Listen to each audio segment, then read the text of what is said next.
ആ ഫ്രെഡി, താനിത് എവിടെയായിരുന്നു? ഞാൻ തന്നെ ഒന്ന് കാണാൻ കരുതി ഇറങ്ങിയതാ. എന്തു പറ്റി? എന്താ കാര്യം? ഹേയ്, നാളെ മോർണിംഗ് ഫ്ലൈറ്റ് ഞങ്ങൾ ബാംഗ്ലൂർക്ക് പോവുക. കുറച്ചാൾ മോളുടെ ഹസ്ബൻഡും കൂടെ കൂടാന്ന് കരുതി. ജാനകിക്കും അതൊരു റിലീഫായിരിക്കും. എത്രയാണെന്ന് വെച്ചിട്ട് ഈ മുറിക്കാതെ അടച്ചുപൂട്ടി. അത് ശരിയാ, ഒരു മാറ്റം എല്ലാവർക്കും അത്യാവശ്യം. ഞാൻ തിരിച്ചെത്തുമ്പോഴേക്കും താൻ പോയിട്ടുണ്ടാവുമല്ലോ. തന്നെയാണെങ്കിൽ പിന്നെ അടുത്തും കാണാനും പറ്റില്ല. ഞങ്ങൾ അങ്ങോട്ടൊന്ന് ഇറങ്ങണമെന്ന് വിചാരിക്കുമായിരുന്നു. ആന്റിക്ക് എന്താണാവോ തോന്നിയിട്ടുണ്ടാവുക. അതൊന്നും സാരില്ലെന്നേ, ഇനി സമയമുണ്ടല്ലോ. റെഡി, ഞാൻ ഇറങ്ങട്ടെ. ആ, ഒരു കാര്യം മറന്നു. ആ മേനോൻ സാറിന്റെ അളിയൻ്റെ ഞാൻ ഒരു ഫ്ലാറ്റ് വാങ്ങിച്ചായിരുന്നു, നിങ്ങൾക്ക് അറിയാമല്ലോ. ആ ജോസഫിനോട് ഒന്ന് ക്ലീൻ ചെയ്യാൻ വേണ്ടി ഞാൻ പറഞ്ഞിരുന്നു. അവനാണെങ്കിൽ സ്ഥലത്തില്ല. ഇതെന്റെ കീയാ, അവൻ വരുമ്പോൾ നേപ്പിച്ചു. സംഭവം 4-5 വർഷമായിട്ട് പൂട്ടിക്കിടക്കുന്ന ഫ്ലാറ്റാ. പണ്ട് ഏതോ ഒരുത്തരം എന്റെ മോളിൽ നിന്ന് ചാടി ചത്തറുണ്ട്. അത് പിന്നെ പേടിച്ചിട്ടാരും എന്നെ താമസിച്ചിട്ടില്ല. ഓരോരോ വിശ്വാസങ്ങളെ ഒന്ന് പൊടിയിട്ട് എടുത്തു കഴിഞ്ഞാൽ ഉണ്ടല്ലോ, നല്ല അസല് പയറൊക്കെ കിട്ടും. ആ, സംസാരിച്ചൊന്നും സമയം പോയി അറിഞ്ഞില്ല. ഞാൻ പോട്ടെ. എന്താന്ന് വെച്ചാല് കുഞ്ഞിനെന്തെങ്കിലും വാങ്ങിക്കണം. അല്ലേ? കാണാം.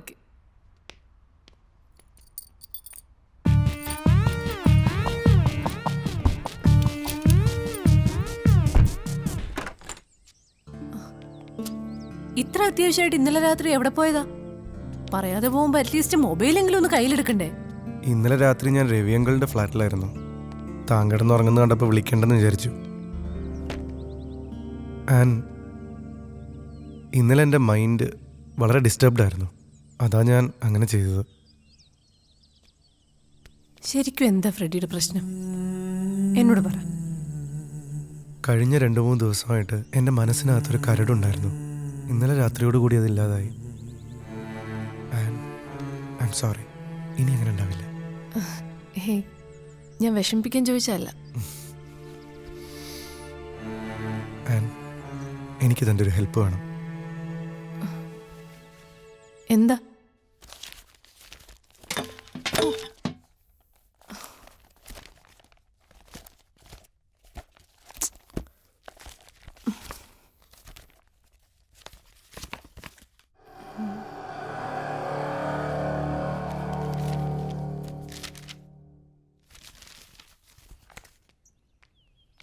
ഇതാ നീ ചോദിച്ച റെക്കോർഡ്സ്. കൂടുതൽ ഡീറ്റെയിൽസ് ഒന്നുമില്ല. കുറച്ച് പേപ്പർ ക്ലിപ്പിംഗ്സ് മാത്രമേ ഉള്ളൂ. എനിക്ക് മനസ്സിലാവാത്ത അതല്ല, ഇപ്പൊ എന്തിനാ ഇതിന്റെ പുറകെ പോകുന്നത്? തെളിവുകളില്ലാതെ ക്ലോസ് ചെയ്യപ്പെടേണ്ട ഒരു മാൻ മിസ്സിംഗ് കേസ് അല്ല ഇത്. It was A perfectly planned murder. നീ എന്താ ഈ പറഞ്ഞു വരുന്നേ? നീയെ കൊല്ലപ്പെട്ടതാണെന്ന് നിനക്കെങ്ങനെ അറിയാം? ഇന്നലെ രാത്രി ആ പുസ്തകം വായിച്ച് തീർന്നത് മുതൽ എൻ്റെ മനസ്സിൽ ഒരുപാട് സംശയങ്ങളായിരുന്നു. പക്ഷെ ഇപ്പൊ മനസ്സിലായി, അതൊന്നും വെറുതെ ആയിരുന്നില്ല. ആ നോവലിൽ ലൂസിയെ കൊല്ലപ്പെട്ടത് കത്തി കൊണ്ടാണ്. മിയ മിസ്സിംഗ് ആയ ദിവസം രാത്രി അവളുടെ വീട്ടിൽ നിന്നും രക്തം പുരണ്ട കത്തി കണ്ടെടുത്തതായി ഈ പത്രക്കുറിപ്പിലുണ്ട്. അപ്പോ ആ മിയയും ലൂസിയും ഒന്നാണെന്നാണോ ഈ പറഞ്ഞു വരുന്നേ? എന്തുകൊണ്ടായിക്കൂടാ? നോവലിൽ ലൂസിയയ്ക്ക് എന്ത് സംഭവിച്ചു എന്ന് മറ്റാർക്കും അറിയില്ല, ജോൺ റയൻ ഒഴികെ. മിയയ്ക്കും പിന്നീട് എന്ത് സംഭവിച്ചു എന്ന് ആർക്കും അറിയില്ല, അവളെ കൊന്ന ആൾക്കൊഴികെ. നിനക്കെങ്ങനെ ഇത്ര ഉറപ്പിച്ചു പറയാൻ സാധിക്കും? ഈ പുസ്തകത്തിൽ എന്താണോ അയാൾ ഒളിപ്പിക്കാൻ ശ്രമിച്ചത് അത് ഞാൻ കണ്ടെത്തി. I show you. ദേ, നോവലിൽ പറഞ്ഞിട്ടുള്ള Lucia L12 U21 C3 I9 A1 ഇത് ടോട്ടൽ ചെയ്യുമ്പോൾ വി ഗെറ്റ് 46. അതായത് 23 + 23. പിന്നെ മിയ M13 I9 A1 ഇത് ടോട്ടൽ ചെയ്യുമ്പോൾ 23. 23 + 23 and this 23. See, all these are connected. ഈ അക്കങ്ങളിൽ അയാൾ ഒളിഞ്ഞിരിപ്പുണ്ട്. ഈ ഫാക്ട്സ് ആൻഡ് ഫിഗേഴ്സ് സൂചിപ്പിക്കുന്നത് അതാണ്. പക്ഷേ ഇതൊന്നും ഒരു തെളിവല്ലല്ലോ. ആരോ ഒരാൾ കൊല ചെയ്യപ്പെട്ടിട്ടുണ്ട്. എന്നാൽ ഇപ്പോഴും കൊലയാളി സുരക്ഷിതനായി നമുക്കിടയിലുണ്ട്. ഒരിക്കലും പിടിക്കപ്പെടില്ലെന്ന് കരുതി ഒരു മറയ്ക്കപ്പുറത്ത് നിന്ന് അയാൾ നമ്മളെ നോക്കി ചിരിക്കുന്നുണ്ട്. I can feel it. അങ്ങനെയാണെങ്കിൽ തന്നെ എങ്ങനെ കണ്ടുപിടിക്കും? എവിടുന്ന് നമ്മൾ തുടങ്ങും? ആരാ ഇതിന്റെയൊക്കെ പിന്നിൽ? ജോൺ റയാന്റെ മുഖംമൂടി അണിഞ്ഞ് നോഹ നമുക്കിടയിലുണ്ട്. മേ ബി അതുപോലും അയാളുടെ യഥാർത്ഥ പേരാവണമെന്നില്ല. യെസ്, ചിലപ്പോ ഇത് അയാളുടെ പെന്നേമായിരിക്കും. എനിക്കൊരാളെ ഡൗട്ടുണ്ട്.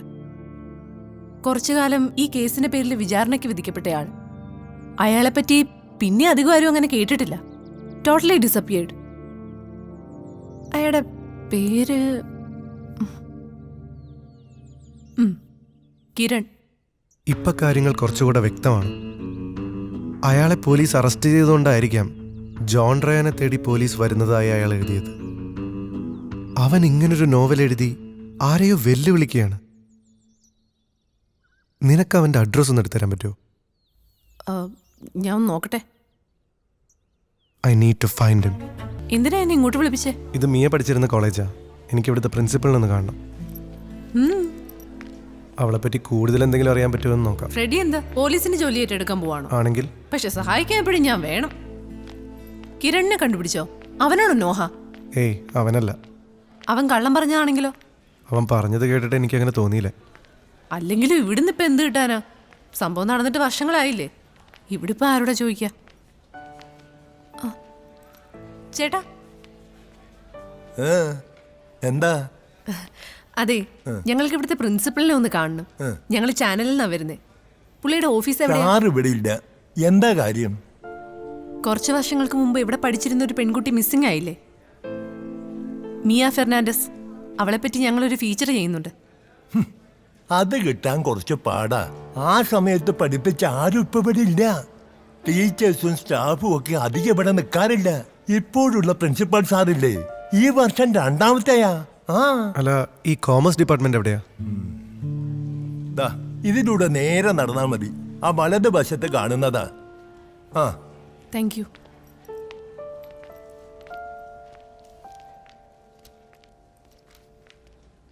Excuse me sir. Yes sir, HOD ഇല്ലേ? സാറൊരു മീറ്റിങ്ങിലാണല്ലോ, ഒന്ന് വെയിറ്റ് ചെയ്യൂ.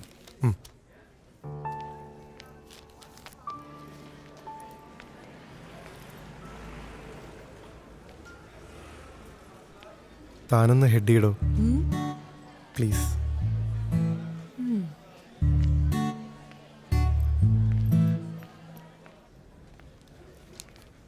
സർ,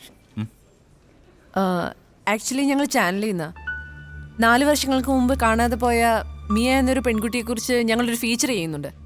മിയ ഈ ഡിപ്പാർട്ട്മെന്റിലായിരുന്നു. അതിനുവേണ്ടി HOD ഒന്ന് കാണാൻ വന്നതാ. മിയ? യെസ്. അവളെപ്പറ്റി സാറിന് അറിയോ? എങ്കിൽ ഞങ്ങളെ ഒന്ന് ഹെൽപ്പ് ചെയ്യണം. നിങ്ങളെ ഹെൽപ്പ് ചെയ്യുന്നുണ്ട് എനിക്ക് ബുദ്ധിമുട്ടില്ല. പക്ഷെ നിങ്ങൾക്ക് അറിയാലോ, ഇതൊരു മാനേജ്മെൻറ്റ് സ്ഥാപനമാണ്. എനിക്ക് എൻ്റേതായ പരിമിതികളുണ്ട്. മുകളിൽ നിന്നും പെർമിഷൻ ഇല്ലാതെ എനിക്കൊന്നും ചെയ്യാൻ പറ്റില്ല. Sir, please help us. ഇത് കാരണം സാറിന് ഒരു ഇഷ്യൂസും ഉണ്ടാവില്ല. സാറിന് അറിയാവുന്നത് എന്താന്ന് വെച്ചാൽ പറഞ്ഞാൽ മതി. നോ എന്ന് പറയരുത് പ്ലീസ്. ഞാനിവിടെ ജോയിൻ ചെയ്തിട്ട് 1 വർഷം ആവുന്നേ ഉള്ളൂ.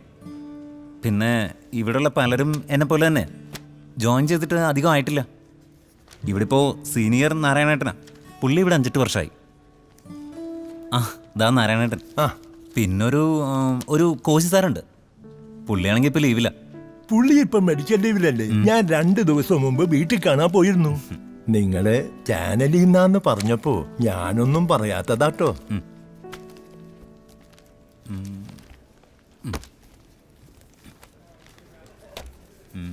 ഇത് ആ കാലത്ത് പഠിച്ചിരുന്ന കുട്ടികളുടെ ഡീറ്റെയിൽസാണ്. ഇതിൽ നോക്കിയാൽ നിങ്ങൾക്ക് മിയയുടെ ഡീറ്റെയിൽസ് കിട്ടും. എന്താണെന്ന് വെച്ചാൽ നോക്കിക്കോളൂ.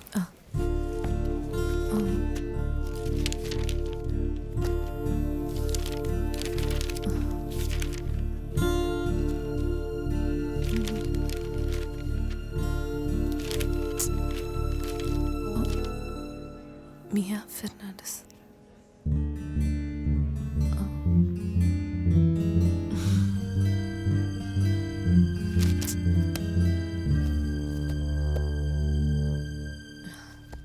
Okay sir. Okay, thank you. Okay.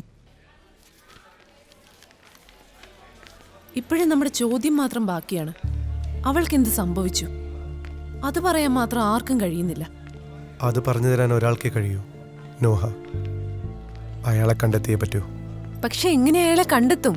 അയാളുടെ അഡ്രസ്സോ പബ്ലിഷിംഗ് ഹൗസോ ഒന്നും തന്നെ ആ ബുക്കിലില്ല. നീ എവിടുന്നാ പുസ്തകം വാങ്ങിയത്? John Ryan? ഏയ്, ഞാൻ ഇദ്ദേഹത്തെക്കുറിച്ച് ആദ്യമായിട്ടാ.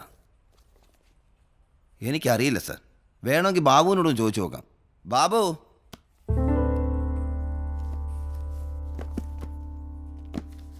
കൃത്യമായിട്ട് എനിക്ക് ഓർമ്മയില്ല കേട്ടോ. കുറച്ച് ദിവസം മുമ്പാ. അയാൾക്ക് നല്ല പ്രായം ഉണ്ടായിരുന്നു. അയാൾ ഇങ്ങോട്ട് കാശ് എന്നിട്ടാ ഈ പുസ്തകം ഉടച്ച് പോയത്. ഞാൻ തിരിച്ചെടുത്തിട്ടും ആളത് വാങ്ങിയില്ല. അയാളൊരു വട്ട് കേസാണ് തോന്നുന്നു. പിന്നെ ഇങ്ങോട്ട് കണ്ടിട്ടില്ല. ഫ്രെഡി ഇനി ഒന്നും പറയണ്ട. ഇതിന്റെ പുറകെ നടന്നിട്ട് ഒരു കാര്യമില്ല. Really it's A waste of time. നമ്മൾ ഇത്രയും കണ്ടെത്തി കഴിഞ്ഞില്ലേ? എന്ത് കണ്ടെത്തി? പരസ്പരം കണക്ട് ചെയ്യാൻ പറ്റാത്ത കുറെ കാര്യങ്ങളോ? ശരിക്കൊന്ന് അന്വേഷിച്ചാലേ പറയാൻ പറ്റുള്ളൂ. എല്ലാം നടന്നിട്ട് 3-4 വർഷമായില്ലേ? ഇത് അന്വേഷിക്കാൻ നമ്മളെ ആരും ചുമതലപ്പെടുത്തിയിട്ടില്ല. അത് വെറും ഒരു നോവലാണ്. ഇതൊന്നും പറഞ്ഞാൽ ആരും വിശ്വസിക്കില്ല. മറ്റുള്ളവരുടെ കാര്യം വിട്. നീ വിശ്വസിക്കുന്നുണ്ടോ? അതും അറിയത്തില്ല. പിന്നെ ഞങ്ങളിവിടെ താമസത്തിന് വന്നത് കഴിഞ്ഞതിന്റെ അങ്ങേ ചിങ്ങത്തില, അതായത് തിരുവോണത്തിന്റെ തലേ ദിവസം. അപ്പൊ ശരി. അല്ല, ഞാൻ പറഞ്ഞു തീർന്നില്ല.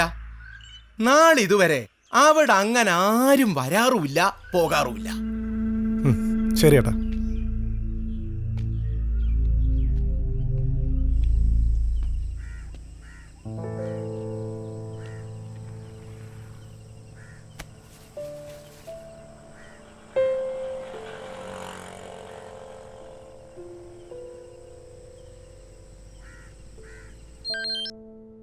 ഹലോ ഫ്രെഡി, ഞാനിവിടെ എത്തി. How's you? I'm fine uncle. ഞാനൊരു കാര്യം അന്വേഷിക്കാൻ വിളിച്ചതാ. അങ്കിളിന് ചേർച്ചിനടുത്തുള്ള ബാനിയൻ അവന്യൂ അറിയില്ലേ? ബാനിയൻ അവൻ. ആ, അതിനകത്തെ ഹൗസ് നമ്പർ 23 ആരുടെയാണെന്നറിയോ? അത് ഒഴിഞ്ഞടക്കാണല്ലോ. അങ്കിൾ ആ പ്രോപ്പർട്ടിയുടെ ഫുൾ ഡീറ്റെയിൽസ് എനിക്കൊന്ന് എടുത്തു തരുമോ? അതിന്റെ ഓണർ ആരാണെന്നും മറ്റും. നിനക്കെന്തിനാ ഇപ്പൊ എന്റെ ഡീറ്റെയിൽസ്? പിന്നെ എനിക്കതിനെ പറ്റി കൂടുതലൊന്നും അറിയില്ല. ഞാൻ അന്വേഷിച്ചിട്ട് പറയാം. എന്തിനാണെന്നുള്ളത് നേരിട്ട് കാണുമ്പോൾ പറയാം. ഡീറ്റെയിൽസ് ഒന്ന് എത്രയും പെട്ടെന്ന് ഒന്ന് എടുത്തു തരുമോ? ആണോ? എന്നാ ഓക്കെ, ഞാൻ നോക്കട്ടെ. ഓക്കെ.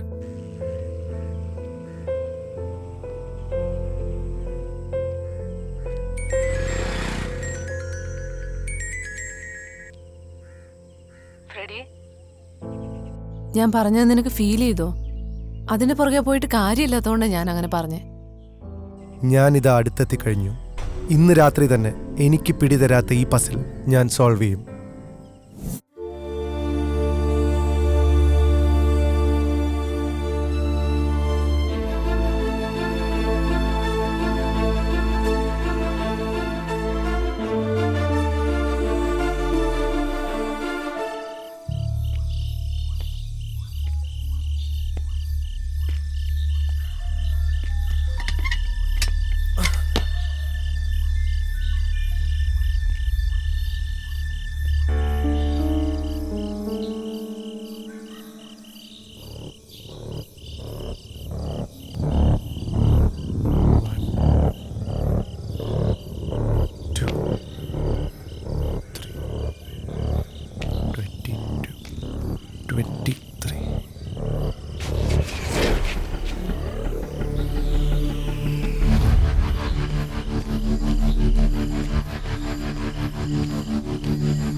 സർ വേഗം വരും. എടോ ജോമേഷേ, സാർ. ഇവൻ ഇത് എങ്ങോട്ടാ ഈ ഗേറ്റും ചാടി പോകുന്നേ? അയ്യോ സാറേ, ആകെ മെനക്കെടായല്ലോ. ഇന്നും ആ ജയന്തിയെ കാണാൻ പറ്റൂലല്ലോ. ഏത് ജയന്തി? ആ ചന്ദനപ്പൂവിലെ ജയന്തി. ഇതൊന്ന് തീർത്തിട്ട് വേഗം പോവാ സാറേ. വാ ചാട്. ഈ ടോർച്ച് ഒന്ന് പിടിയടേ. ഓ വേഗം. ഓ ഞാട്. കേറ്. സർ ദാ ഈ മരത്തിന്റെ ചുവട്ടിലാണ് കണ്ടത്. ദേ,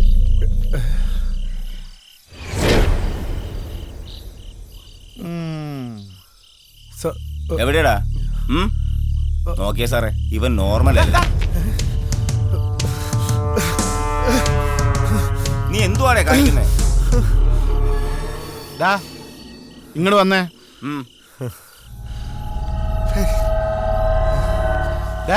ഇവിടെ എന്തുണ്ടായിരുന്നെന്നാ നീ പറഞ്ഞേ? സർ ഇവിടെ ഒരു പെണ്ണിന്റെ തലയൊട്ടി ഉണ്ടായിരുന്നു. അല്ല, തലയോട്ടി കണ്ടപ്പോഴേക്ക് നീ ഉറപ്പിച്ചു അത് പെണ്ണിന്റെയാന്ന്. എന്നിട്ടിപ്പോ എവിടാടാ അത്? ശരിക്കും ഇവിടെ ഉണ്ടായിരുന്നു സർ, ഞാനത് കണ്ടതാ. നിനക്കെന്താടാ തലയ്ക്ക് സുഖമില്ലേ? എവിടുന്നാടാ നീ? എന്താ നിന്റെ അഡ്രസ്? സർ ഞാൻ ഇനി ഒരു അക്ഷരം മിണ്ടി പോകരുത്. ശരിക്കും നിന്നെ പിടിച്ച് അകത്തിടേണ്ടതാ. ആ സമയത്ത് വല്ലവന്റെയും വീടിനകത്ത് കയറി കുഴിച്ചു നോക്കിയിട്ട് പിച്ചു പോയി പറയുന്നോടാ. സർ ഇവിടെ വേണ്ട സാറേ, വിട്ടുകളെ. ഇതൊരു തലയ്ക്ക് വെളിയില്ലാത്തവനാ. നമുക്ക് നേരമില്ല. ചന്ദനപ്പൂ ആടാ, കഞ്ചാവടിച്ച് കിറങ്ങിപ്പോയതാ വെളിവില്ലാത്തവന്മാർ.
അങ്ങനൊരു സ്ഥലം ഒരിടത്തും ഉണ്ടാവില്ല. അത് വെറും ഒരു നോവലാണ്.